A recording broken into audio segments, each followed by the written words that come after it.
Okay, so good morning and welcome to a special AARP Coffee and Conversation. I'm your host, Linda Hodgson, a volunteer with AARP New Hampshire. Please note that we are recording today's session. Before we get started, I'd like to cover a few housekeeping items. In an effort to eliminate background noise, please be sure to mute your line by ensuring your microphone icon has a line through it. We'd love to hear from you this morning, though, so if you would like to ask a question, please use the chat box, which can be accessed by clicking the chat button. My fellow volunteer Kathy will be monitoring the chat and raising your questions throughout the program.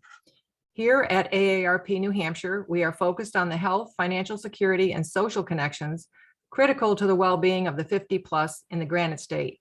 We carry out our work through targeted advocacy at the state and federal levels, compelling engagement of the 50+ community statewide, and also serving as a trusted resource for information for our members and the public. It's the season of giving, and for those in the spirit, telling the difference between a real charity and a con can be a challenge. Legitimate charities make a big push at year-end for last-minute annual donations. Scammers know this, and they make their own end-of-the-year push to line their pockets. The holiday season is also a time for togetherness and celebration. Unfortunately, the gift-giving process, from purchasing the perfect gift to making sure it gets to the recipient, also brings a plethora of opportunities for scammers to enrich themselves. Thankfully, we have two great guests joining our conversation this morning from the New Hampshire Attorney General's office, who will share lots of great tips and tricks to help protect yourself and your loved ones this holiday season. Sunny Mulligan Shea is the victim witness advocate for the Elder Abuse and Exploitation Unit, and Assistant Attorney General Bryan Townsend is the prosecutor with the Elder Abuse and Exploitation Unit. Welcome, Sunny and Bryan, and thanks for joining us this morning. And let's jump right in. So I'm going to ask you the first question. As I suggested in the intro, telling the difference between a real charity and a con can be very difficult. What tips do you have to help prevent falling victim to charity scams? And are there resources available that can help our listeners vet charity organizations before deciding to give? There are a tremendous amount of resources actually in just checking here in New Hampshire. We have up on the screen the Avoid Charity Scams by Donating Wisely, and this is something that can also be found on our website. So folks, at the very beginning, if you go to the New Hampshire Attorney General's Office Charitable Trust Unit, you will find all sorts of resources for donors, and we will give you a look at that website before the end of this presentation. But on there, you will also, on this sheet, you will see that there are places where you can look for give.org is one. But one of the ones I actually like is Charity Watch, because you can enter in the charity of your choice and you can find out sort of its history, what they're about, their legitimacy. You know, you can get more detailed information. And it is just amazing if you just go online and Google some of these charities that you are wondering about. You'll often see ratings. You'll also see, in some instances, see that they're classified as a scam. And talking to people, chat to people. Sometimes you'll find your friends and neighbors and people in your community, churches might have information that you don't have. But here online, you'll see we have, there's a number of places where you can actually look up your charity and make sure it's a legitimate and fruitful charity. Another tip is that, as you can see from the screen, is, scammers like untraceable methods of payment, or methods of payment that make it harder to trace. So credit cards, checks, things of that nature are fairly easy to trace. So I would be extremely wary, and you should never pay with gift cards or wire transfers. This is usually the go-to for scammers when they're calling up, not just for charity scams, but really for any type of scam out there.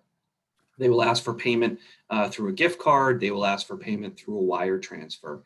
And that's an indication to you that, that it is a scam. There's no reason why any reputable charity would be asking for payment either in the form of a wire transfer or by gift card. And you should always pay.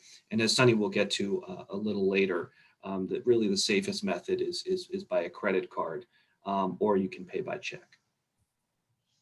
So watch out too for charities. A lot of these scam charities will take a well-known charity name and they'll sort of alter it ever so slightly.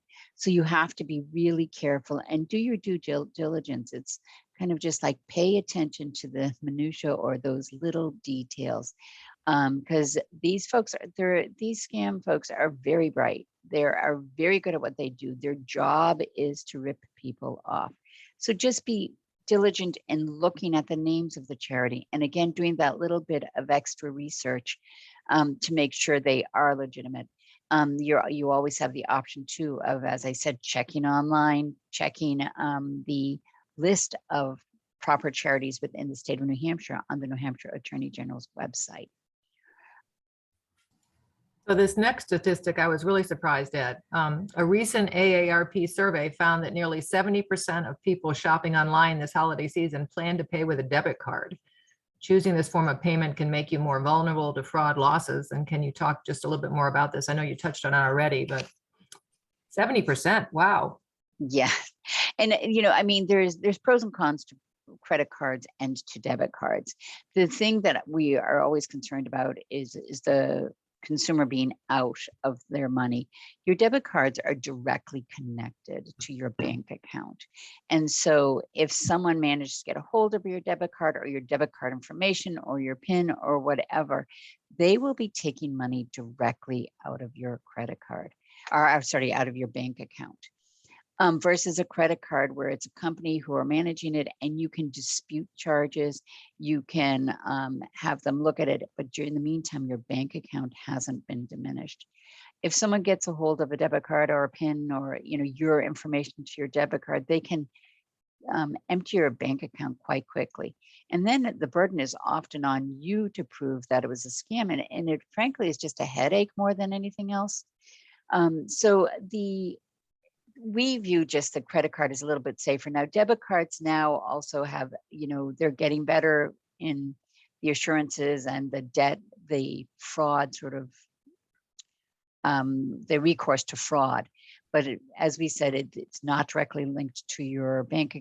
The credit card is not directly linked to your bank account. And you do have more options in disputing charges and assurances that you can maybe get your money back if someone has fraudulently used your card. Debit cards, on the other hand, by the way, for some people are just a way to keep themselves in check and not overspending in this holiday season. As you've said, it is a season of giving. And because it's a season of giving, people want to buy and want to share with families and loved ones. So debit cards will maybe keep you in check because your bank account only has so much in it. Credit cards give a little more leeway in your spending. So, there's the pro, I believe, for the debit card. So let's pause here and just see if we have any questions in the chat. Linda, yes, we do have one question or two, actually. If you get scammed, what should you do? That's from Linda. And what about a prepaid debit card? Those are the two questions. If you get scammed, I mean, the first thing that you should do is contact your local police department. Depending on the type of scam, depending on whether you've wired money out or sent gift cards or cash through the mail, which sometimes victims are asked to do by the scammers. If you act quickly enough, the local police department can act along with the post office or with delivery companies like FedEx and are able to get your money back. But your first step should always be to contact the local police department.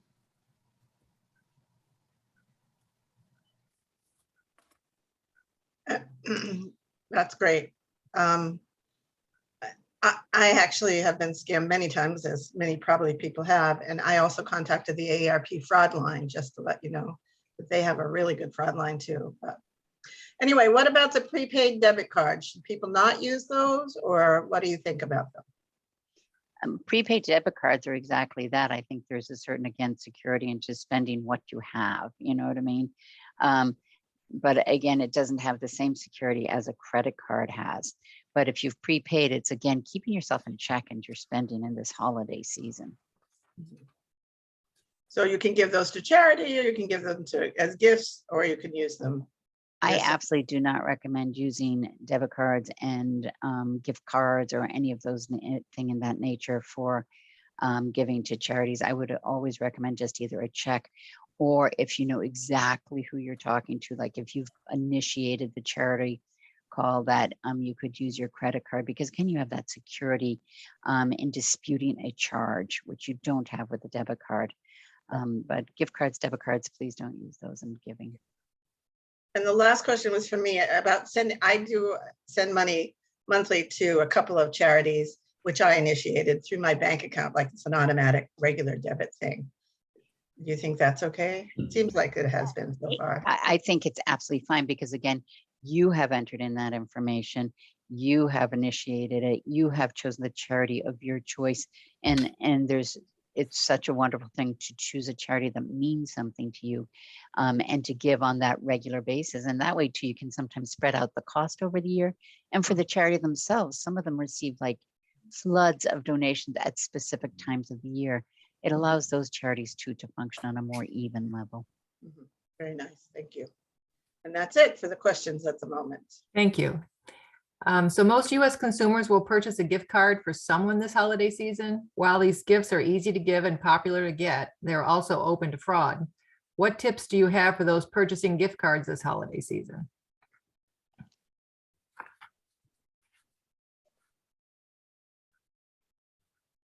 It's very hard to see, Brian.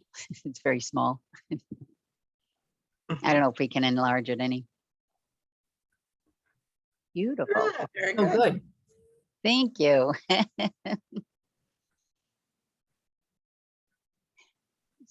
Unmute here. So yeah, I mean, some of the tips, you know, the number one overall tip is what we already suggested is don't get gift cards and provide gift cards for payment for charities and any unsolicited calls.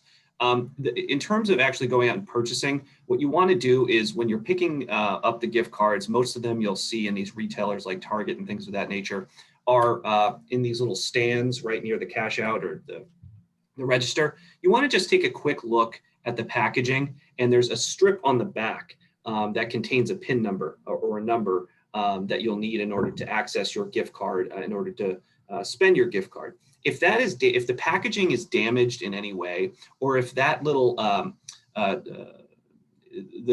thing that sort of covers it up is scratched off or manipulated in any way, you probably want to notify the retailer, and you don't want to purchase that gift card. There's a popular scam where individuals will come into a retailer, they will actually steal a gift card, they will scratch off the back, they will get the PIN number, they will put it back, and then they will check it a couple weeks after Christmas, see if there's any money on it, and then they'll start spending it. So really check first and foremost to make sure that the packaging is not manipulated. Be sure also, you know, oftentimes either an email, most often by email, or sometimes you get a pop-up on the screen when you're shopping online, and it will say, you know, a third-party retailer will offer gift cards at a reduced rate. Be very wary of purchasing gift cards, and I would recommend not purchasing gift cards through third-party retailers. What I mean by that is sometimes the third-party retailers are a bit sketchy. They will purchase gift cards, they will you know, take down the PIN numbers and things of that nature, and then they will sell them off and they'll take the money. So I would recommend buying it directly from the source. That is, if you want a Best Buy gift card, buy it from Best Buy. If you want a Starbucks gift card, buy it from Starbucks. Buy it directly from the source. That'll help in terms of the scams. And then ultimately at the end of the day too, what is really valuable about the gift cards themselves, like I mentioned before, are the PIN numbers, because that's how you spend, that's how you use the gift card. So be sure to safeguard the gift card PIN numbers at all costs, store it in a secure place, and don't ever give out the PIN number over the telephone in response to a call where you weren't sure exactly who's on the other line, or by email. Always make sure to verify the online retailer where you are using that gift card. Do you mind Okay. scrolling up, Brian? Thank you. So there's also when sometimes you can have electronic gift cards, and so you have an electronic wallet. So I'd strongly recommend that you secure those in a way where there's double authentication or something, so they are secured in your phone or in whatever your iPad, whatever it is you're using. So just be sure that you secure those electronic gift cards in a way that they're not easily accessible. And as Bryan has already said, never share pins with anyone, never share, on the phone or any other such thing. We see a lot of scams in this office, and a lot of them are directly associated with gift cards where people are talked into using gift cards and to going and purchasing them, and then to scratching off the number, and then to sharing that number. And that money is immediately gone. There's just nothing, there's no recourse with that at all. So just be very careful. And as Bryan said too, when you have those gift cards in your wallet, don't scratch off the back until you're going to use that pin. Keep it secure, keep it covered. I was horrified to learn just in the past few weeks that you can actually go on to Amazon and buy for about $15 one of those coders that in the store you see them, you buy a gift card and they scan in the code. Well, you can actually purchase one of those. So when people can also just steal those gift cards at the store, they go home, they scan in the codes, and then they just go put them back in the store. And when someone buys them, just like Bryan said with the pin, when they rub off the back, in this sense, they already just have the code. So they can check, and then they can, right after Christmas, for example, they can find out if there's money to those barcodes and they can use it. So it's the gift card conundrum, I will call it, is a tough one. They're a great gift. They're a very popular gift. And I can guarantee I will be giving some to my family this season. But just try and be cautious and careful with those gift cards. Wow. I just learned a lot there. Scammers deploy a number of tactics to steal during the holidays and all year long for that matter. What other tips would you like to share with our listeners to help them have the financially safest season possible? So I think Bryan and I, in all of the schemes we see, Christmas, Hanukkah, all of these giving seasons, what they do is they bring out the best in people and then the worst in scammers. So what we would suggest people, as always, just try and be careful. Just be very, very cautious. And in your giving, use all the resources we're giving you. Go online, research things. Make sure your charities are decent charities, that they are people who are collecting for good causes that you care about. And don't get guilted into things. There's a lot of tactics are used by fake charities. One of the things they might get online, they might get you on the phone, and when you're not ready to say give, they might start trying to bully you or guilt you or make you feel bad about not giving. That is not a reputable charity. Hang up immediately. Don't talk to them. Don't give to them. Find a charity that you know is important to you and that matters. Also, don't be afraid to ask questions. Ask them about, how much of the money is going directly to charity and how much is going to administration. That can often be a jarring number where they'll tell you like 93% is going to administration and 7% is actually going to the charity. If they're not willing to give you that information, there's a problem. Again, this may not be the charity you want to donate to. Don't be afraid to ask for written materials. Can we have materials that will help us, so I can really read and research? That's a very reasonable request. If they're reluctant to give you the materials so that you can know why you're giving to this charity, or know why they're important, or know why you might want to care about this charity, if they're not willing to give you information, this may not be a wise choice for a charity that you want to give to. And again, you don't underestimate the amount of information that's online. And don't underestimate the amount of information you can get from the Attorney General's website in the Charitable Trust Unit. They've done a tremendous job.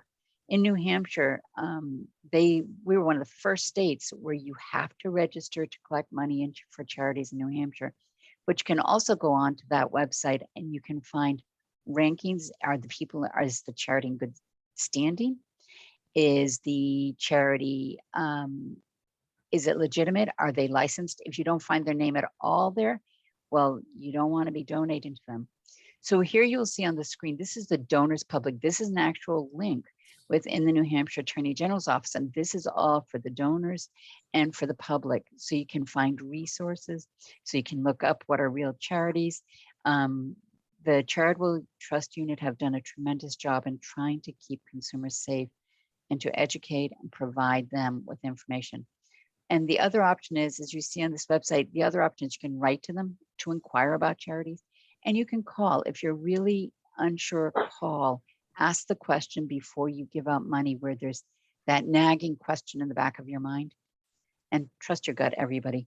Absolutely trust your gut. If it feels kind of, it probably is, don't do it. Just hang on to your money and find something that truly matters to you. We see this in scams. The holiday seasons, as I've said, have brought out, bring out the best in people. But also we're in a time where we have a lot of COVID. Please don't do any quick, fast remedies in this holiday season so that you can spend time with family. We'll send you the cure we have, the answers to all of this. Don't get sucked in to the scams that are taking advantage of people in a time of year where they want to be with friends, they want to be with family, they want to give, they want to attend events. Don't let the scammers get the better of you. You can take control of this situation. You can be in control of your destiny in this sense, where you do that bit of research and you step back, always step back and take a breath before you send money to anybody. Because when you start thinking and asking the questions and wondering what that nagging little voice in your head is, you'll figure it out. And if you're not figuring it out, talk to your friends, talk to your family, and go online. Bryan, how about you? Well, I think you covered most of it. That was great. Yeah, no, I mean, I think just in a general sense, and Sunny sort of covered it a bit about asking questions. But when it comes to any scam, the biggest piece of advice that I would give is to independently verify. So just don't, in the first instance, when you get that call, that incoming call, when you get that email incoming, when you get that text message incoming, immediately be skeptical. And so whether it's a charity that you've heard of, whether it's a new charity, what I would typically do, or what I would suggest, is not to engage with that link, not to engage with that email, not to engage typically with that telephone call, but instead hang up, find a verified number for that entity, and call them back. Because you could have given to whatever it is, the Salvation Army 100 times, but scammers calling you will pose as Salvation Army and other reputable charities. And so be skeptical from that very first phone call, from that very first email. There's something called phishing, where you'll get an email and it looks to be a legitimate link, and you may even click on it and it looks exactly like the charity's website that you've donated to 1 million times. But scammers are good about coding and creating websites that look exactly like reputable charities. And so suddenly you're not on that reputable charity's website, you were on the scammer's website, and any information that you enter, social security number, your bank account information, we had a question before about having direct deposits. If you were to go in and click on a phishing link and go on a charity's website, quote unquote charity's website, that's the scammers, and you enter your routing number and your checking account number, they have that information and they can use it to drain your bank account. So just, again, be very wary of incoming solicitations in the first instance. Please be also on that same vein. Don't give out any of your personal information over the phone. Don't give out your social security number. There's no reason for any charitable organization to know your bank account number, your social security number, any private identifying information. Keep it to yourself, please. So Kathy, do we have any more questions at this point? Yeah, we do have a couple. I said, what about, oops, I lost it here. Hold on a second. How do you tell the, well, Mary just put in, how do you tell the difference between what is a legitimate charity website as opposed to one that is a scammer's website? One of the suggestions might be say that they say that it's Salvation Army. Get on the phone, go online, find a phone number and say, I'm being solicited for money for the Salvation Army. Can you tell me, are you doing a fundraiser right now? And they will be able to tell you, they will be able to verify. It's back to Brian's verify, verify, verify. You can find that information through the direct link, not any number they give you, not any link they give you. Find your own link to the reputable, say, as you know, Salvation Army being just an example. Excellent. I had a couple questions. One is, what about the GoFundMe pages? How do you know if they're legitimate? Because it's really kind of scary out there. Yeah, go ahead. Yeah. No, Brian, you can take that one. Well, I think it's a two-part question, right? The first is GoFundMe is you know, a reputable website, right? And it does some great things and has done some great things for a long time. And I actually know that they do a pretty decent job, to the best of their capabilities, of taking down scam pages when they can and when they're alerted.